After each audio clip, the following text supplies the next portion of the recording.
A couple days ago, I recorded something and then I wound up just deleting it and not posting it because I had the angle of the camera all wrong. And it's my tale of woe for this pattern. Butterick 5785, my tale of woe. All right, so the moral of this story is, there's actually lots of morals to this story. One, it's really better to trace your pattern and not cut. I often will cut because I'm lazy and I'm convinced I'm going to be the same size for, ever. And don't do that. Trace. Part 2 is make sure you always put your pattern pieces back in your pattern envelope. I have what I consider to be a pretty good organizational system. And when I do cut up my patterns, I put all the pieces and the instructions in an envelope like this, and I have a full file cabinet with that.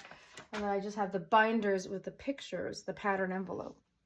Well, the last time I thought about creating this garment, I did not create it. I cut out the pattern pieces. Then I think I just thought better of it, or it needed more fabric than I had at the time, which is probably what happened. And I put it away. And years went by. In that time, we moved. And I just got it in my head recently that I would use this beautiful fabric from Thailand that I won at an auction.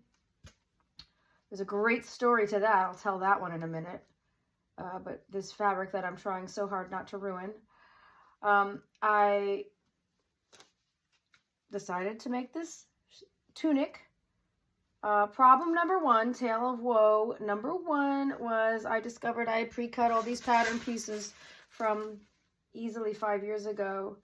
And guess what? I'm not that size anymore. So I guesstimated a little bit how much to add. And I can tell from the finished pieces I have here, sleeves and so forth, I'm just going to make it. Just barely. The sleeve is really smaller than I want in the width, but I'm going to try my best to make this a wearable garment. The bigger problem at hand is only after all of my fabric pieces were cut, and I do what I do, which is I assemble the pieces on the dress form. I usually label them, and then I start sewing them. This is inside out right now. Well, it occurred to me later, cross-referencing the picture of the instructions, I am missing a piece. So I looked and I looked and I looked, and I don't have the piece. The pattern's out of print. I emailed the company. The company doesn't have anything they can digitize and send to me.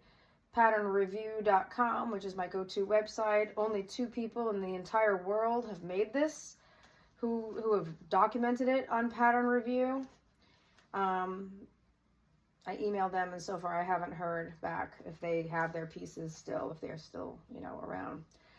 I probably won't make this garment again. I think the instructions are, and this is what one of the reviews said, the instructions seem unnecessarily difficult in this one part.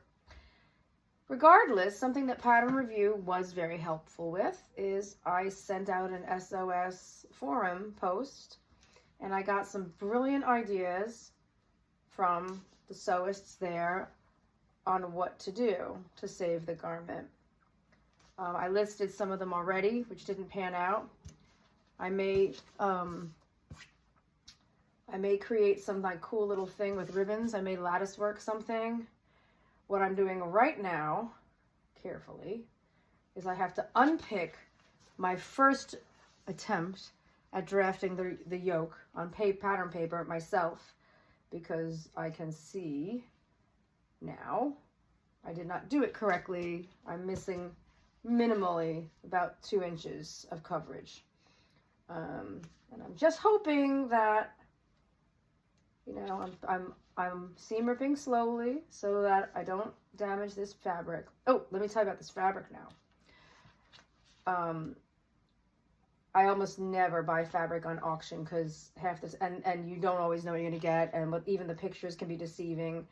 But this was advertised kind of interestingly, and I bid on it, and I won, and I thought, oh, I feel so smart. I got all this fabric for a great discount. But by the time I drove into New York City and paid for parking and all that nonsense and so much time in my life, I'm not sure if I really made out ahead. Regardless, I did get some really beautiful pieces of fabric from Thailand and elsewhere around the world where I've never been, so that's cool. And the owner of these pieces was a flight attendant, and they had a number of cool items from all around the world. I just bid on the fabric because, of course, that's what I wanted. So that's my interesting story of the day. Oh, I'm nearly done. See that? That's just the little last bit I'm going to fight with. Trying not to put a hole in the good stuff. So, moral of the story. Number 1, keep track of your pattern pieces. Number 2, team trace. Don't cut it out. This could be cute for something. All right, so it's inside out, so you don't see the full way. But that space right there is about exactly the space that I need fabric for. So what I think I'm going to try to do, I have to think this through. This is the sash, this is the belt. I think I'm going to figure out a way to attach the sleeves, at least at the bottom. I have nothing to ease them into at the top, but if I can attach, the sleeves are basically the last piece of the garment. Everything else is attached. The collar is supposed to attach to the missing yoke. So I can, instead of trying to draw it on paper, I could put something right here and hand stitch it on, all couture-like. But I don't know.